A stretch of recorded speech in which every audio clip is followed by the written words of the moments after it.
All right, guys. It's Steve with Waddle Warbirds, and I have today with me Doug Rozendaal with the Commemorative Air Force, and you're also the pilot of the B-29 FiFi. Co-pilot, yep. Co-pilot, great. Well, pleasure to have you here. It's great to be here. It's been lovely having you here for the last couple of days.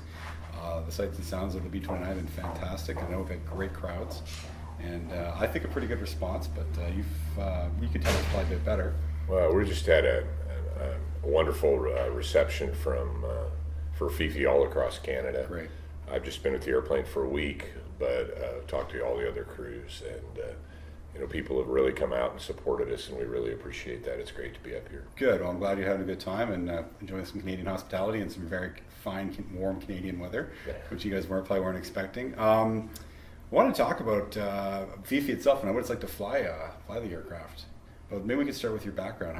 What led you up to flying a large, unique warbird like this? I grew up on a farm in Iowa, and learned to fly in a Cessna 150, and wanted to buy a tailwheel airplane, a Champ, and my instructor told me I should stay away from tailwheel airplanes because I had dead feet. But just always had a passion for flying, and I graduated from college in 1980, and all the surplus Vietnam veterans were in the market, and there was just no opportunity to get it for a career in aviation at that point in time. So I went to work, but continued to get my ratings and so forth, and bought a business in 1984 and moved to North Iowa in 84. And I was driving home from work one day, and there was a DC-3 parked in the airport. I slammed on the brakes, pulled into the airport, met the guys that owned the airplane, and 6 weeks later I had a multi-engine rating, a commercial rating, and I was a co-pilot on a DC-3 hauling FedEx freight. Good for you.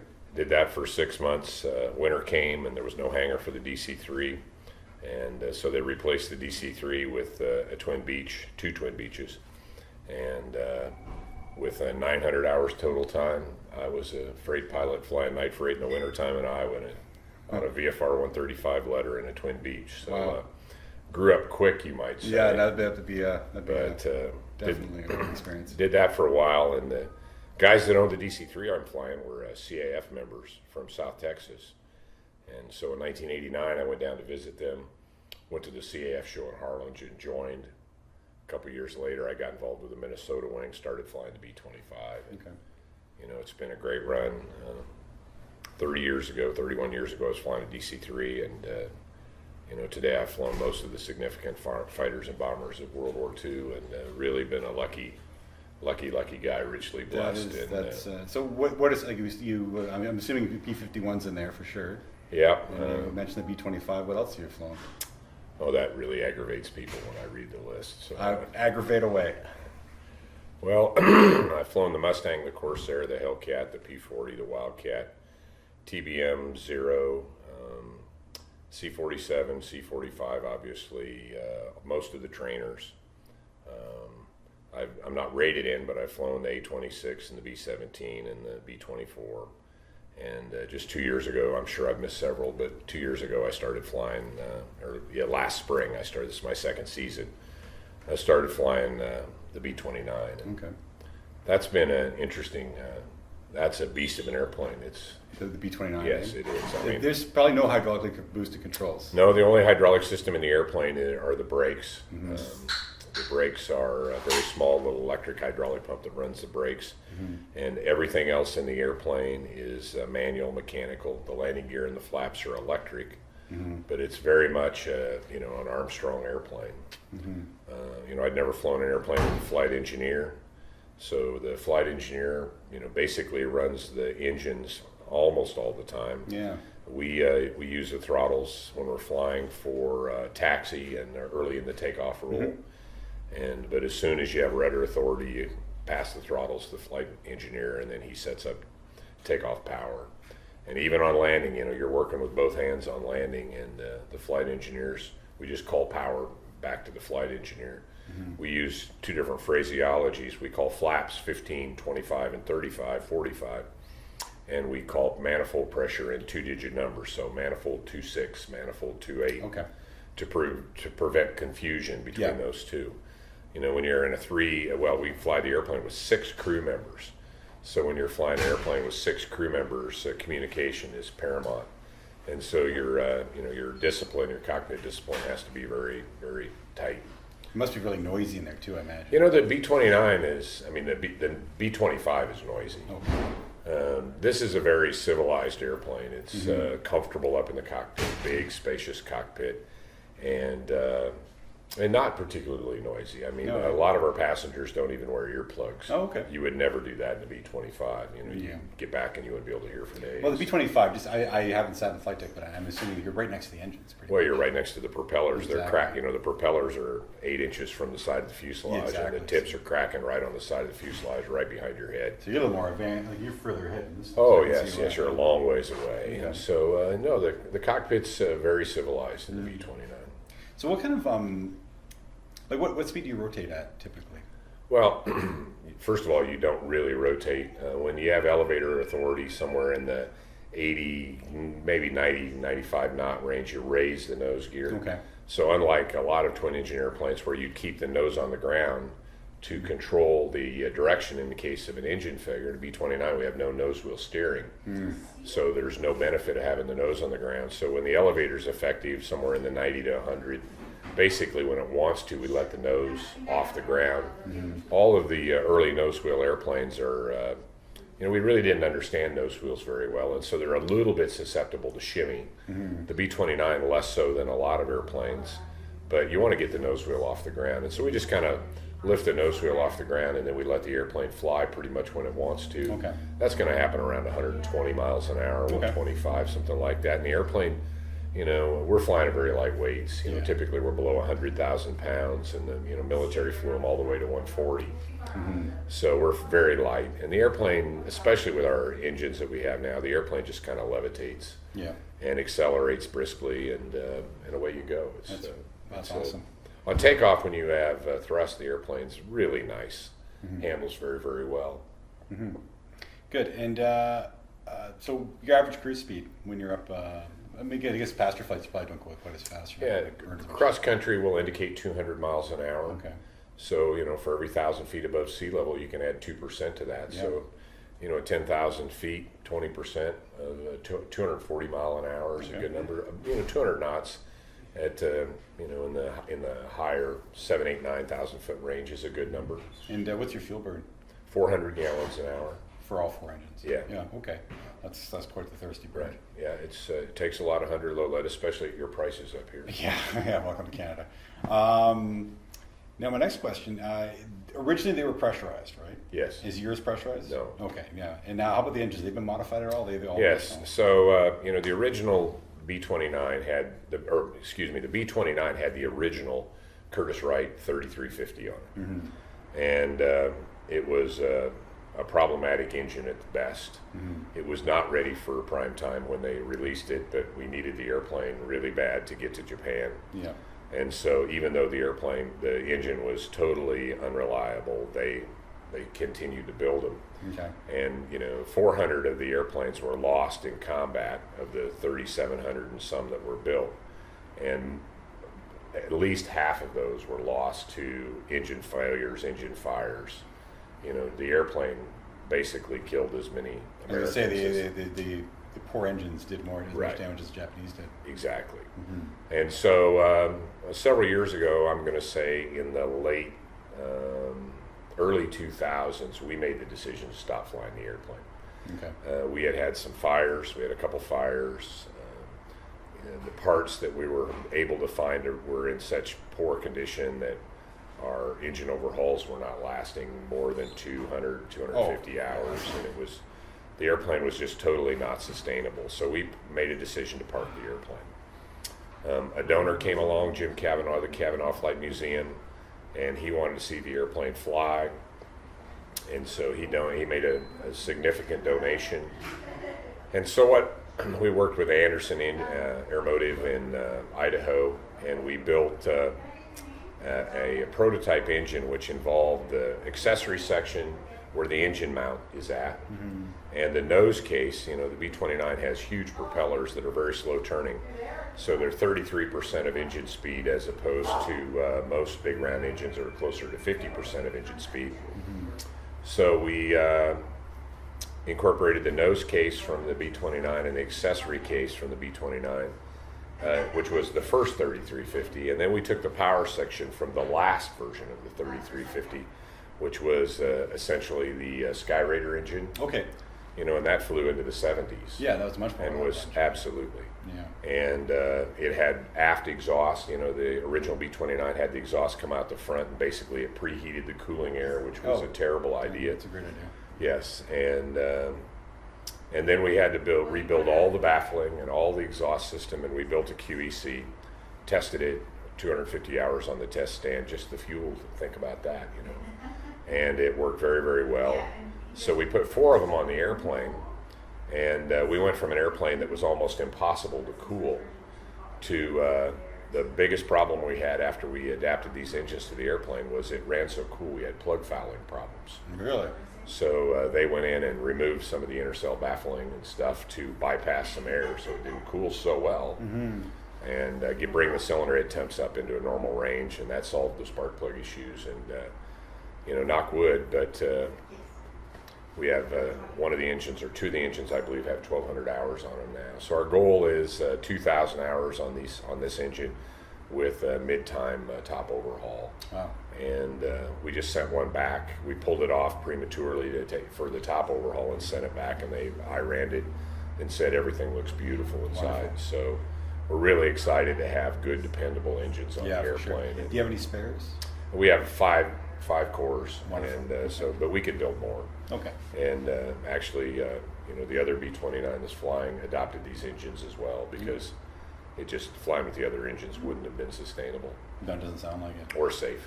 Yeah. So it sounds like you guys got quite the technical crew behind that Commemorative Air Force. Well, the CAF is 12,000 members and 175 airplanes scattered all across America. So we're the largest flying museum in the world. That's wonderful. I think it's fair to say we have as much experience operating, surplus World War II airplanes as anybody. Mm-hmm. We fly over 5,000 hours a year now. Mm-hmm.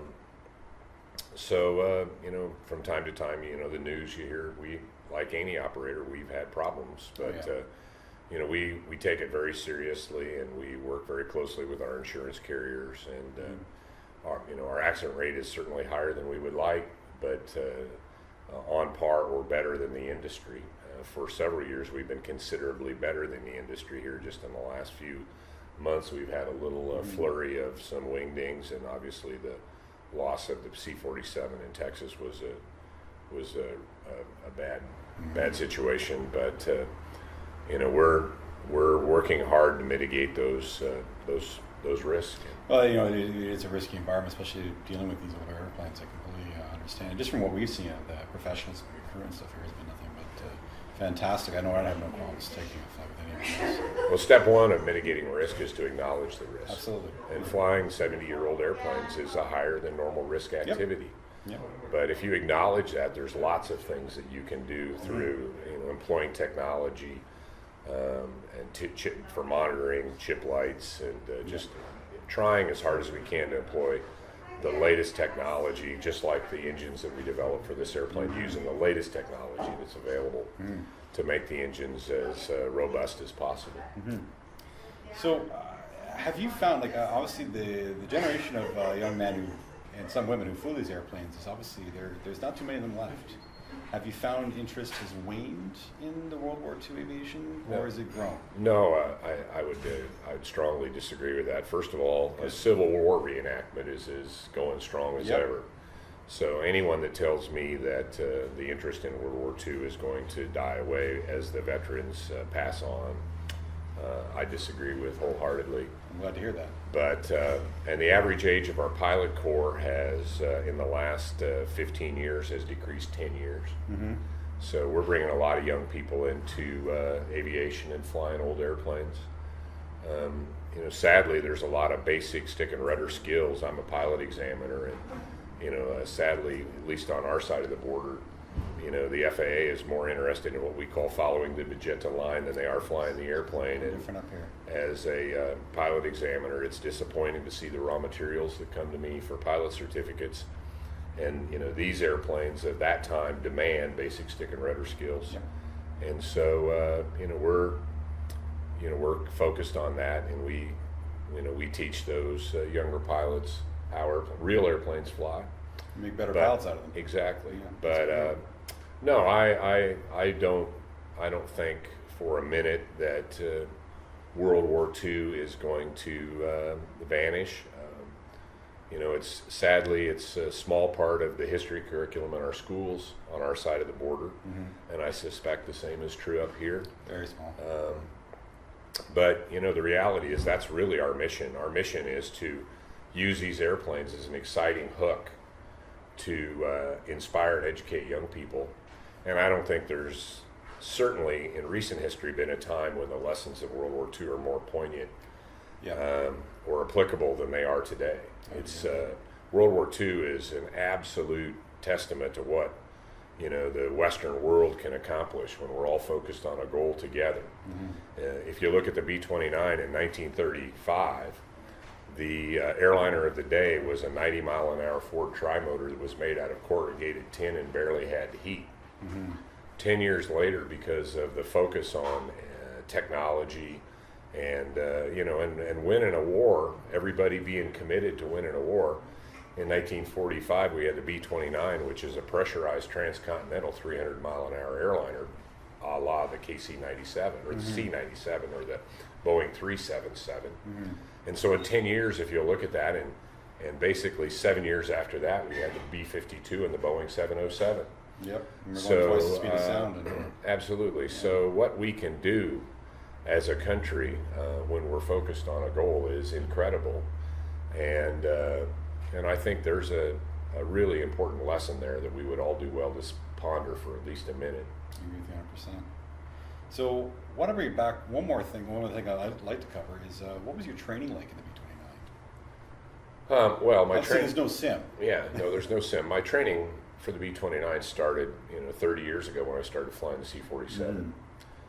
And our training is much the same as it was in World War II. I mean, you train in the airplane. Yep. We work hard to pair our experienced pilots with our inexperienced co-pilots. But, we have ground school and, self-study and then ground school and then go to the airplane and qualify in the airplane. So, it's a challenging, it's not a hard airplane to fly. It's a hard airplane to fly well. Yeah. Okay, you can get it on and off the ground. But if you want to make this airplane sing, set it on the center line, on speed, and on the backside of the tires without hitting the nose gear, the pitch window to land, it's only about 5 degrees from the nose gear to the tail skid. That requires focus and finesse, and that takes time. Yeah. And what would you think is probably one thing, the most challenging aspect of flying this airplane, and for you, maybe the most enjoyable aspect? Well, for me personally, okay, as a pilot, I've flown over 200 different types of airplanes. I've been richly blessed to fly some of the coolest airplanes in the world. You have been. And typically I can walk around an airplane, look at it, climb in it, go fly, and come back and say, wow, that was pretty cool. Yeah. And the airplane does pretty much what I expect. When I started flying this airplane, the key word you used was challenge. Okay, flying this airplane well is a challenge. And that's been really good for me to fly an airplane where I really have to buckle down and pay attention. And so for me personally as an aviator, the challenge of flying this airplane well has been really rewarding. As a CAF member and as a person whose mission is to use these airplanes as a tool to tell a story, the story that this airplane tells is it saved the lives of far in excess of 1 million Americans and untold, but estimates are in excess of 500,000 Japanese. Because all indications are, and no one believed that the Japanese would ever surrender. That's correct. Yeah. So the invasion of Japan would have slaughtered 1 million plus Americans. Well, a lot of people don't know that there is actually a fairly popular saying in Japan, and I'm going to paraphrase it here, but basically it was like no surrender until 100 million dead. Like there was a very much no surrender attitude amongst Japanese, and I mean that's honorable, and it shows a lot of spirit. But obviously this airplane helped to very abruptly and succinctly end the war. Right. And So, our wars seem to drag on and on and on today, and one could argue that's because we don't have the commitment to do what it takes to win the war. Yeah. War's an ugly business, Yeah. but if we're going to continue to live free, there's thousands of years of history that prove that if you want to live free, you have to be willing from time to time to defend that freedom. Yep. And that generation of Americans had the courage. Harry had the courage to do what it took to end the war. Yeah. And another valuable lesson that we might do well to remember as we get mired down in some of these wars that we don't have the intestinal fortitude to finish. Yep. Yep. No, I agree with you there. Well, thanks a lot, Doug. It's been my pleasure. It's been our pleasure, and thank you from Waterloo Warbirds. And for those of you who are interested, please check out the Commemorative Air Force. They have your own website. There's 100 some odd airplanes. Did you say 100? 170 airplanes. 170 airplanes. CommemorativeAirForce.org. Yeah, perfect. And we'd invite everybody to come out, join. I'm the chairman of the board. We need members always. Wonderful. You even accept Canadians as members? We have several Canadian members. Right on. Do we get a little Canadian flag on the side of our hat if we come You down? can have a Canadian flag on. Right. We were all in the. That was the point of World War II. As I will just reiterate, we were all in it together. We were, absolutely. We had a common goal, and it is amazing what we can accomplish with Western ingenuity. And focus and productivity when we focus on that. Well, you probably have family members in the Second World War, I'm assuming. Yeah, oh, absolutely. Yeah, my grandfather was a Wellington B-3 reconnaissance squadron leader with RCF, but attached to the RAF. But all right, thanks a lot, Doug. Thank you. It's a pleasure. My pleasure. Cheers.